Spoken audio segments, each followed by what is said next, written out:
Good afternoon, everyone. So, 2 weeks ago, I presented an oral presentation discussing the ideas of Foucault and how his ideas related to my management style working for the city of Charleston. Today, I'll be reviewing and evaluating German philosopher Jürgen Habermas and his ideas of public discourse, but I'm choosing to take a different approach by connecting his concepts to my tenure for the city of Charleston, in addition to my decision making moment and furthering my education. So, in presenting my case, I began working for the city of Charleston in October 2017, just 5 months after receiving my bachelor's degree in mass communication from Winthrop University. So, I accepted a part time recreation leader position at Arthur W. Christopher Community Center.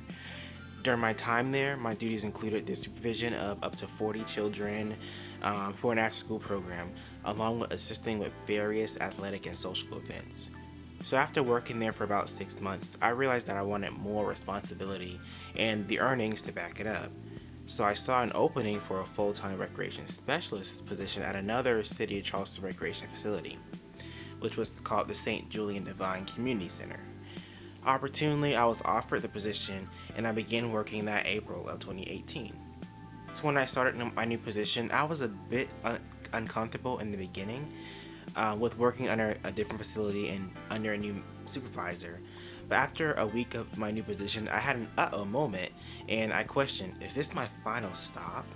And I realized I still wanted more for myself, which is why I decided to pursue my master's degree in communication. When I started my courses, I was about 4 months into my recreation specialist position, and with the content that I was learning in class, I was able to show a greater appreciation towards the job. In addition to that, I was up for yet another promotion, as at that time, my now former manager had retired from working. So fast forward to November 2018, I was promoted to the facility manager. So now my current role, I oversee day-to-day operations of the recreation facility, establish, coordinate, and market various community-wide programs, in addition to managing recreation staff. So you may ask now, how does this relate to the theories of Habermas? So from reading Habermas' statement, information can liberate human beings from circumstances that can enslave them, that will be relevant to my case. To better comprehend his statement, it was necessary to clarify into my own words, which is acquiring information or specific insights that can allow opportunities to seek alternative perspectives. This statement is in direct relation to my case and recalling my uh-oh moment after my promotion. After my promotion, I was still hankered with more growth opportunities, whether it was working for the city of Charleston or for another entity. More soul searching, if you may. In order to figure out my interests, I had to do more research, which led me to my MA program. The information that influenced my decision was the fact that the program was completely online, offering segmented courses, so it wouldn't affect my work-life balance. Also, my job offered tuition reimbursement. So now back to Habermas. His statement is a perception that humans should be able to think and act outside of their usual norms and be allowed to favorable ideas and opportunities. Connecting back to me, I initially was not planning to pursue an advanced degree for at least a few years after finishing my bachelor's. Further, had I not known about the program at Queens, I probably still would have waited, and this is an example of certain circumstances posing a blockage to growth opportunities. So flashback to week 3 of this course. I'm always seeking opportunities to grow, even if it means growing outside of my organization. I realize that I have complete control of my situation as it begins with how I think. So I apply Habermas, his thoughts by researching and receiving helpful insights on prospects that can potentially further my crafts as a communication professional. So as I stated before, in applying Habermas, I have complete control of my career as prospects, but it begins with how I think.